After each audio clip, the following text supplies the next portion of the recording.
دیکھنے والے آنکھوں اور سننے والے کانوں کو السلام علیکم۔ آپ دیکھ رہے ہیں کہانی ٹی وی۔ ہمیشہ کی طرح حاضر ہوں ایک نئی کہانی کے ساتھ۔ گھر کے آنگن میں ایک لاش پڑی ہوئی تھی۔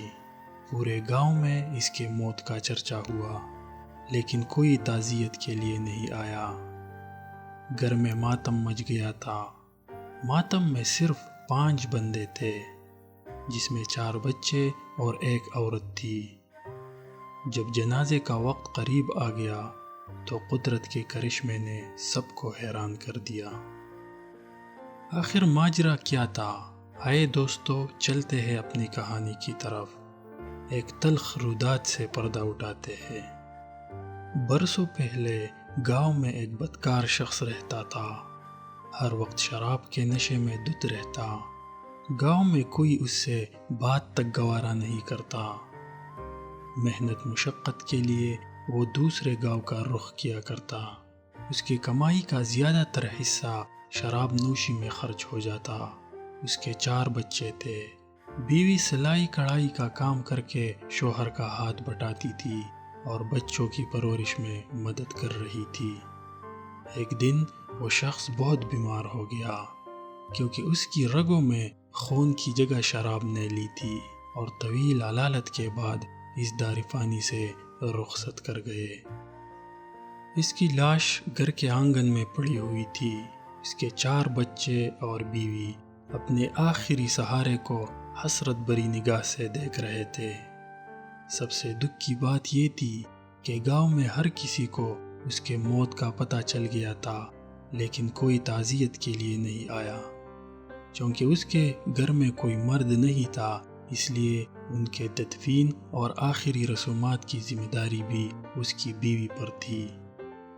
اس نے بچوں کو اس کے مرے ہوئے باپ کے ساتھ بٹھایا، خود بازار جا کر اس کے لیے کفن خریدا، قبرستان میں قبر کشائی کا انتظام کیا، اور ایک بندے کو پیسے دے کر اسے غسل دینے کے لیے لے کر آئی۔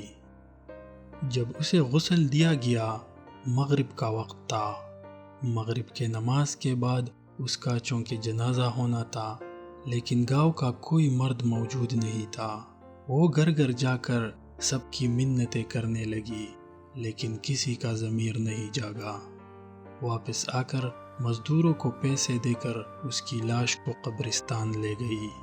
قبرستان میں ایک اکیلی عورت لاش کے پاس کھڑی تھی، اندھیرا چھا رہا تھا۔ قبرستان کے نزدیک ایک چھوٹی سی پہاڑی پر ایک درویش اللہ کی عبادت کیا کرتا تھا۔ اچانک وہ پہاڑی کے کنارے پر آ کر اس نے ایک عورت کو لاش کے ساتھ پایا۔ جلدی سے نیچے اتر گیا۔ یہ ایک غیر معمولی بات تھی، کیونکہ آج سے پہلے وہ کبھی اس پہاڑی سے نیچے نہیں آیا تھا۔ گاؤں میں یہ خبر پھیل گئی۔ پورے گاؤں والوں نے قبرستان کا رخ کیا۔ درویش اس عورت کے پاس آ کر کہنے لگا، بیٹی آپ فکر مت کرے، میں پڑھوں گا اس کا جنازہ۔ گاؤں والے یہ دیکھ کر سب جنازے میں شریک ہو گئے۔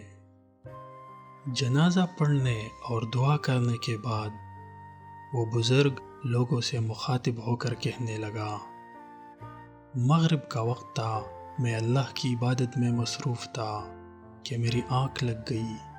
پھر ایک انجان آواز آئی، کہنے لگا، قبرستان میں ایک عورت میت لے کر آئی ہے، کوئی اس کا جنازہ پڑھنے والا نہیں ہے، آپ جا کر اس کا نماز جنازہ پڑھو، اللہ نے اسے معاف کیا ہے۔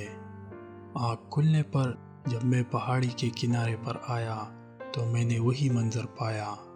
پھر اس نے اس شخص کی بیوی سے پوچھا کہ اے نیک عورت، یہ ایسا کیا کام کرتا تھا جس کی وجہ سے اللہ نے اس پر خاص کرم کیا؟ عورت کہنے لگی، میرا شوہر تو ویسے ایک شرابی انسان تھا، رات کو شراب کے نشے میں سوتا تھا، لیکن صبح اٹھ کر فجر کی نماز وقت پر ادا کیا کرتا تھا۔ دوسرا، یتیموں کا خاص خیال کیا کرتا تھا۔ ہمارے 4 بچے ہیں، جس میں 2 بچے ہمارے اپنے ہیں اور 2 یتیم ہیں، جن کی کفالت کا ذمہ میرے شوہر نے اٹھایا تھا۔ تیسرا، جب اس سے شراب کا نشہ اترتا تو اللہ کے ہاں گڑ گڑاتا، معافیا مانگتا کہ میں اپنی اس عادت سے مجبور ہوں، پتہ نہیں کہ میں معافی کا حقدار ہوں بھی یا نہیں، لیکن تو رحم کرنے والا ہے۔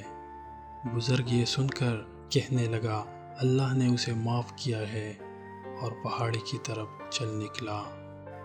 دوستو، ہمیں گنہگار سے نہیں بلکہ اس کے گناہ سے نفرت کرنی چاہیے اور اسے نیکی کی تلقین کرنی چاہیے۔ تو آج کے لیے اتنا ہی، ملتے ہیں انشاءاللہ نیکسٹ ویڈیو میں ایک نئی کہانی کے ساتھ۔ تب تک کے لیے اللہ حافظ۔